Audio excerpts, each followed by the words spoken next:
ರಾತ್ರಿ ಸುರಿದ ಮಳೆಗೆ ಪಾಂಡವಪುರ ಟೌನ್ ಬೀರಶೆಟ್ಟಹಳ್ಳಿ ಗ್ರಾಮದ ಪಕ್ಕದಲ್ಲಿ ಇರುವ ಇಂದು ರುದ್ರಭೂಮಿ ಒಳಗೆ ಚಿಕ್ಕ ಕೆರೆ ಸೃಷ್ಟಿಯಾಗಿದೆ.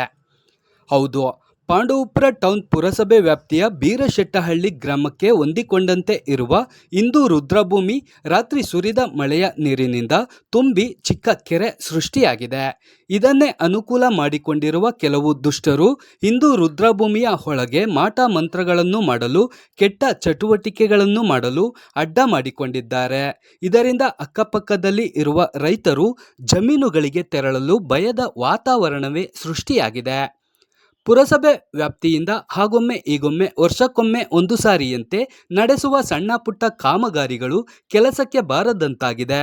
ಮೊದಲಿಗೆ ಮಾಡಬೇಕಾದ ಮೂಲಭೂತ ಸೌಕರ್ಯಗಳನ್ನು ಮಾಡದೆ ಸಣ್ಣ ಪುಟ್ಟ ಕಾಮಗಾರಿಗಳನ್ನು ಮಾಡಿ ಸಾರ್ವಜನಿಕರ ದುಡ್ಡನ್ನು ದುಂದು ವೆಚ್ಚ ಮಾಡುವ ಬದಲು ಇಂದು ರುದ್ರಭೂಮಿಯ ಅಕ್ಕಪಕ್ಕ ರೈತರ ಜಮೀನುಗಳಿಂದ ಬರುವ ನೀರನ್ನು ಸರಾಗವಾಗಿ ಹರಿದು ಹೋಗಲು ಟ್ರಂಚ್ಗಳನ್ನು ಮಾಡಿಸಿ, ಬಿದ್ದು ಹಾಳಾಗಿರುವ ಕಾಂಪೌಂಡ್ಗಳನ್ನು ಸರಿಪಡಿಸಿ, ವಿದ್ಯುತ್ ದೀಪದ ವ್ಯವಸ್ಥೆ ಸರಿಪಡಿಸಿ, ರುದ್ರಭೂಮಿಯಲ್ಲಿ ಶವ ಸಂಸ್ಕಾರ ನಡೆಸಲು ಬರುವ ಸಾರ್ವಜನಿಕರಿಗೆ ಪೂಜಾ ಕಾರ್ಯಗಳಿಗೆ ಮತ್ತು ಕುಡಿಯಲು ನೀರಿನ ವ್ಯವಸ್ಥೆ ಮಾಡಿಸಿ ಇಂದು ರುದ್ರಭೂಮಿಯನ್ನು ಅಭಿವೃದ್ಧಿಪಡಿಸಬೇಕು ಎಂದು ಸಾರ್ವಜನಿಕರು ಆಕ್ರೋಶ ವ್ಯಕ್ತಪಡಿಸುತ್ತಿದ್ದಾರೆ.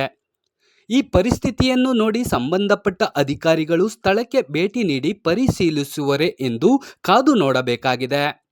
ಶಕ್ತಿ news Kannada TV news bro Madhu ಬೀರಶೆಟ್ಟಹಳ್ಳಿ.